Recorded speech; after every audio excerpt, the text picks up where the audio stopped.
Salut à tous, ravi de vous retrouver sur canalturf.com. Nous allons évoquer les réunions de ce jeudi 18 février. Nous commencerons par le Quintet, il aura pour cadre l'hippodrome de Paris-Vincennes.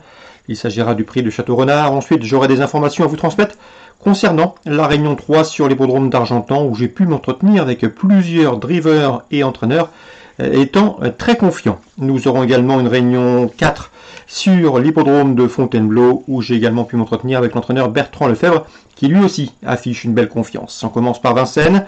Qui dit Vincennes dit Vincennes Inside. Vous le savez, pour toutes les réunions du meeting d'hiver, l'équipe Vincennes Inside est présente sur place au plus près des professionnels pour recueillir leurs informations dès qu'ils rentrent en piste, que ce soit des entraîneurs ou des drivers. Une émission à ne pas manquer, c'est en direct de l'hippodrome de Paris-Vincennes pour toutes les réunions du meeting d'hiver. Sachez également que si ce programme vous convient, qu'il ne faut pas hésiter à le liker.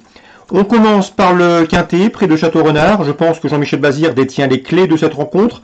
Il pourra compter sur le 10, Victor Ferme, qui vaut beaucoup mieux que ne l'indiquent ses derniers classements. N'oubliez pas que le cheval avait remporté le prix de Quimper au mois de novembre, avant de prendre la deuxième place du prix du Bourbonnais. Derrière un certain FaceTime Bourbon. Ici, le lot dans ses cordes. Numéro 10, Victor Ferme doit pouvoir refaire parler de lui. Le 7, Sobel Conway, n'a pas eu le rendement escompté la dernière fois. Il a été en mesure, il trouvait l'occasion de se mettre en évidence, il ne l'a pas fait. Il trouve ici l'occasion de redorer son blason. C'est un cheval qui est bien connu à Vincennes depuis son arrivée. Il a couru 8 fois à Vincennes pour déjà une victoire et 5 places de deuxième. Bref, du 6 sur 8 sur le podium pour lui. Et il a couru également 5 quintés pour une victoire et 3 places. Mieux vaut donc le reprendre. Le 7, Sobel Conway, choix prioritaire. 10 et 7, mes deux préférés. On le reposera le 1, Esperanzo, c'est le moins riche du lot, mais c'est un bon cheval, il a déjà couru à bon niveau. Il reste sur 2 plaisants succès, il sera pieds nus, on garde. On conserve également en bon rang le 4, Equinox Giel, qui reste certes sur 2 disqualifications, mais en dernier lieu, la disqualification est relative, puisque sur là, il se classait 2e du prix Jean-René Goujon, groupe 3, avant d'être disqualifié pour avoir été jugé coupable d'une gêne. Il faut donc le reprendre, le 4, Equinox Giel, il est en forme. Le 15, Baron des Doux, est le plus riche du lot. Il a 10 ans, mais il est toujours un gambe. La preuve, il a remporté 2 de ses 3 derniers parcours. Mieux vaut donc s'en méfier. Ensuite, je pense que les autres sont nettement en dessous.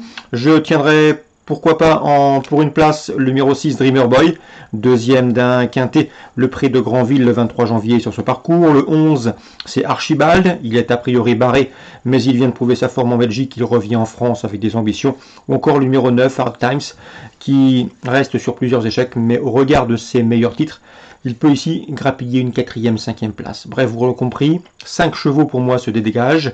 Le 10, Victor Ferme, le 7, Sobel Conway, le 1, Esperanzo, le 4, Equinox Giel, et le numéro 15, Baron des Doux. À mon avis, on peut tenter des tiercés et d'écarter avec ces 5 chevaux, voire même des multis.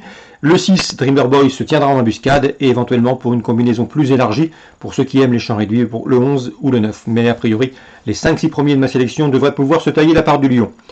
La deuxième, à Vincennes, le 6, Isildir Paulois, mérite crédit. Il avait gagné pour ses débuts autre montée à plus de 100 contre 1. Il devançait ce jour-là. Ici, c'est Paris, lequel l'a devancé depuis lors de leur dernière confrontation commune courant janvier. Donc le 206, Isildir Paulois, candidat aux premières places. On lui opposera le 7, c'est Imbrigliu Mag, et le numéro 4, Hilton Cadence, s'affichait de première place d'une épreuve de même facture disputée courant janvier. Hilton Cadence débutait autre montée ce jour-là, il est perfectible dans la discipline.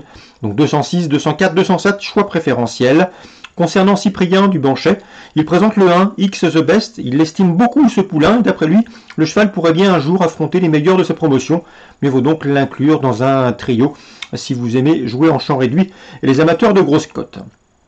Dans la troisième, attention au 309, Imperia Vedaquez, qui reste sur une victoire dans la discipline, troisième et puis première dernièrement remontée. Elle doit pouvoir confirmer dans ce lot. On lui posera le 8, India de Banville, qu'il convient de racheter, fautive en dernier lieu, mais auparavant, elle avait gagné sur le parcours proposé début janvier, et elle battait qui? Elle battait Imperia Vedaquez, qu'elle retrouve ici. Donc on prend les mêmes, on recommence avec le 9 et le 8 dans la troisième.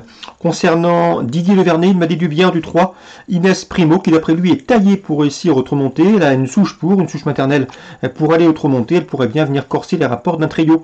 Le 9, le 8, ça c'est pour la logique, et le 3 pour une cote. La septième, difficile d'aller contre le 705 Gaspard d'Angy, qui lors de ses 6 derniers parcours a enregistré 6 podiums. Il est au premier poteau, il sera pieds nus. Il tentera d'en signer un nouveau. Mais l'opposition en fière allure au 25 mètres avec le 8, C'est Gibson Creek, un cheval titré, un cheval confirmé qui vient de rejoindre l'effectif de Pierrick Lemoyle. Il était propriété d'entraîneurs suisses et il vient d'intégrer l'effectif de Pierrick Lemoyle avec des ambitions. Ce cheval peut parfaitement refaire parler de lui ici. Le 7, c'est Goubaroc qui possède en une 13-1 le meilleur chrono du peloton. Sur ce parcours, mérite lui aussi crédit. Donc 5, 7 et 8 pour la 7e. Dans la 8e, je vous conseille de racheter le 807 Garuncha Purple. J'ai pu m'entretenir avec Stéphane Douaneau. Il aime beaucoup cette jument. C'est une jument pas toujours très simple, mais une jument de qualité qui n'a pas des gains en rapport avec ce potentiel. D'ailleurs, en dernier lieu, elle luttait pour la victoire lorsqu'elle s'est montrée fautive pour finir dans la ligne droite. Il faut impérativement la reprendre. Elle a le potentiel ici pour jouer la gagne. Je lui poserai le 809, Gazelle de Rest. Vincent Rimbaud l'aime bien, sa jument est en forme. Il estime ici qu'elle peut profiter de sa bonne condition actuelle pour une nouvelle fois se mettre en évidence. 807, choix préférentiel devant le 9. Concernant Argentan Réunion 3, sachez que dans la première, le 107 Xia de Bouer est une pouliche estimée par Sébastien Pollan. Elle n'a pas encore montré en compétition. Elle a tendance à monter nerveuse à l'entraînement, c'est le bémol, mais en classe pure, elle vaut un lot comme celui-là. Il y aura sans doute une belle cote sur ses chances, donc attention pour des amateurs de couplet, voire de trio. Au 107, Xia de Bouer, elle est estimée par Sébastien Pollan. On lui posera le numéro 2, Ibraïk, qui vient de courir en progrès. Il sera pieds nus, et à mon avis, dans ce lot, il peut également se mettre en évidence. 102, 107. Concernant la deuxième, Hervé Langlois, l'un des hommes de confiance de Sébastien Garato, m'a parlé en bien du 202 et 4 du Goutier, un cheval un petit peu souffreteux. Il faut faire attention aux pistes. Il ne faut pas que les pistes soient trop fermes avec lui. Mais c'est un cheval qui a de la qualité, de course, de victoire. C'est un bon droitier. Il en escompte une logique confirmation. 202 et 4 du Goutier. Concernant Florent Lamar, il aime beaucoup le 502 Faslien d'Orgère, un cheval qui a eu ses pépins de santé, ses déboires, mais il est sur la bonne voie, il revient bien, le cheval est au mieux, c'est un cheval qui peut dérouler de loin, qui peut faire un bon dernier 1500 mètres, il est d'ailleurs meilleur sur un dernier kilomètre que sur 200 mètres vite. Ici dans ce lot, le lot semble dans ses cordes, il vaut un lot comme ça, s'il n'est pas victime de l'emprise du peloton au début de parcours. Il a le numéro 2 derrière la voiture, il devrait pouvoir jouer la gagne. C'est le 502 Faslien d'Orgère, un cheval à suivre, un cheval qui devrait pouvoir garnir son compte en banque au cours des prochaines semaines. Je lui poserai le 3, Flyer Commanderie. Je sais que René Corban l'aime bien, le cheval est au mieux, il sera pieds nus, c'est un cheval qui est assez complet. Et dans ce lot, l'entraîneur est assez confiant, d'autant qu'il a hérité d'un bon numéro derrière les ailes de l'autostart. Le 503, c'est Flyer Commanderie, entraîneur confiant. Concernant la 8e, j'ai pu m'en retenir là aussi avec un entraîneur confiant, c'est Reynald de Coppens. Il présente le 812 Go Fast de Vince, qui en dernier lieu, corde à droite à Angers, si je me souviens bien, avait pratiquement la course à sa merci lorsqu'il s'est montré fautif dans le dernier tournant alors qu'il allait encore très librement. Ce jour-là, le cheval a pris peur des drivers qui criaient derrière lui pour solliciter leur partenaire, mais le cheval était loin d'être battu, il faut le reprendre, il a le potentiel ici pour s'imposer à ce niveau. C'est le 812 Go Fast de 20 à mon avis. C'est un pari à tenter en jeu simple gagnant placé pour cette réunion d'Argentan, réunion 3. Concernant ce programme d'Argentan, je résume, le 107, le 102, le 202, le 502 que j'aime beaucoup et le 812 que j'aime beaucoup. Le 502 et le 812 qui sont à mon avis des bons paris jeu simple. Concernant Fontainebleau, réunion 4, dans la 6e, j'ai pu m'entretenir avec Bertrand Lefebvre, il est confiant avec sa jument Geelong Sport. Le 602, qui dernière fois en pot, n'a pas du tout apprécié l'état du terrain. Il faut la reprendre, elle a bien travaillé, elle affronte a priori un lot dans ses cordes.